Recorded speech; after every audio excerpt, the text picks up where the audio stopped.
Olá, pessoal, bem-vindos a mais uma análise aqui do Opa News BR.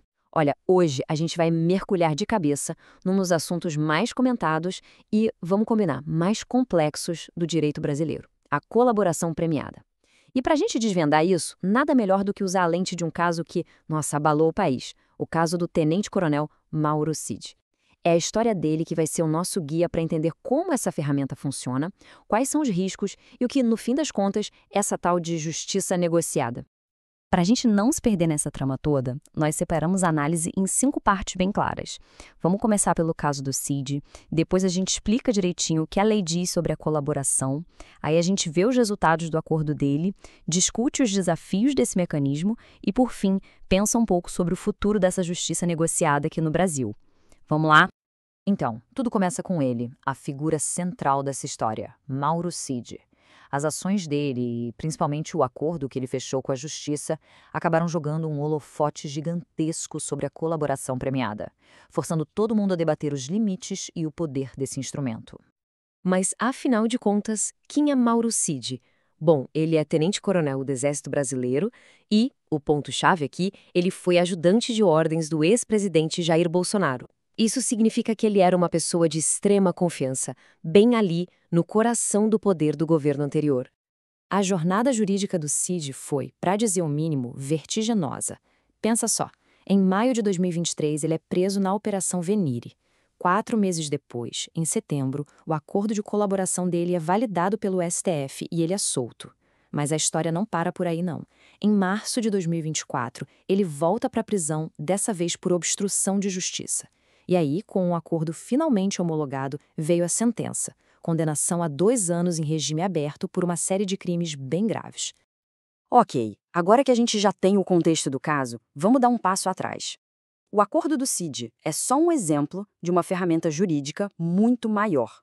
Então a pergunta que fica é, o que é, exatamente, essa tal de colaboração premiada? É importantíssimo entender que isso não é uma simples confissão. A colaboração premiada, como o próprio STF define, é um negócio jurídico. É isso mesmo, uma negociação formal entre o investigado e o Estado. E o objetivo é obter provas e informações cruciais em troca de benefícios na pena. Na essência, é um jeito de conseguir provas que talvez nunca aparecessem de outra forma. E o processo não é uma coisa só, não. Ele tem etapas bem definidas. Primeiro, vem a negociação dos termos. Depois, a homologação, que é quando um juiz olha e vê se está tudo dentro da lei, se foi voluntário, mas atenção, sem julgar se o que a pessoa falou é verdade ou não naquele momento. O terceiro passo é a colaboração de fato, a entrega das provas. E só lá no final, na sentença, é que o juiz vai avaliar se a colaboração foi útil e aí sim conceder os benefícios que foram combinados. E o que leva alguém a colaborar? Bom, a lei oferece um cardápio de benefícios bem poderoso. Vai desde o perdão judicial, que basicamente zera a pena, até uma redução de até 2/3. Também pode rolar uma troca da prisão por outras medidas, ou o Ministério Público pode até decidir nem denunciar a pessoa. São incentivos bem fortes, né?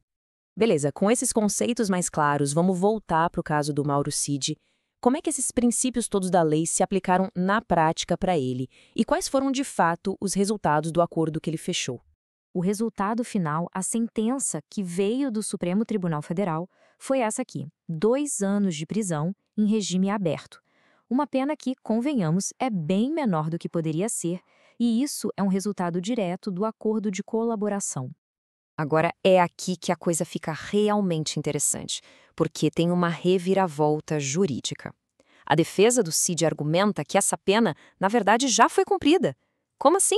Eles somam o tempo que ele passou em prisão preventiva com o período em que ele esteve sob outras medidas, como o uso de tornozeleira eletrônica, e a conta, segundo eles, passa de 2 anos e 5 meses. A posição deles é bem firme, como a CNN Brasil apurou. Para os advogados, se o Cid continuar com qualquer tipo de restrição, na prática, ele vai estar cumprindo a pena 2 vezes.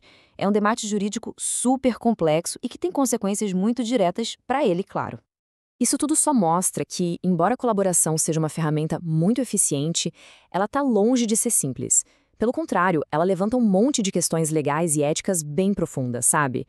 Fica sempre aquele teste de equilíbrio entre conseguir resultados em grandes investigações e proteger os direitos de todo mundo. E aí a gente chega na pergunta de US$ 1 milhão, né? A colaboração premiada é um instrumento perfeito? A resposta, como os próprios debates jurídicos já mostram, é bem mais complicada do que um simples sim ou não. O Supremo tem sido grande árbitro, definindo as regras do jogo. Esse quadro resume 3 decisões super importantes. Na primeira, ficou definido que o juiz, na homologação, só olha a legalidade, não o conteúdo.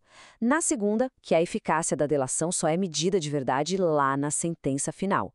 E na terceira, o STF disse que delegados de polícia também podem fazer esses acordos, não só o Ministério Público. E para o lado de quem decide colaborar, a decisão envolve abrir mão de muita coisa. Quem assina um acordo desses renuncia ao direito de ficar em silêncio sobre aqueles fatos e também de questionar o acordo que assinou. Mas o maior risco é que tudo, absolutamente tudo, depende do resultado.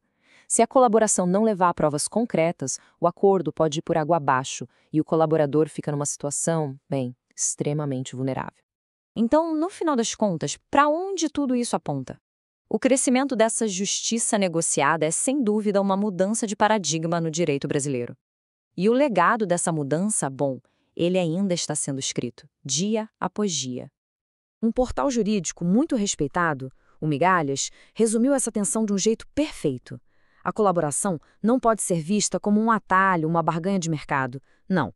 É um mecanismo sério que exige muita responsabilidade técnica dos advogados, um controle judicial muito rigoroso e, acima de tudo, um compromisso ético de todo mundo que participa do processo. No fim, o caso Mauro Cid e o uso cada vez maior das colaborações nos colocam diante de um dilema enorme. De um lado, a gente quer eficiência para combater crimes complexos. Do outro, a gente precisa proteger as garantias individuais. E a pergunta que fica no ar, o grande desafio para a nossa sociedade, é justamente essa: qual é o limite? E esse é um debate que, com certeza, vai continuar por muito tempo.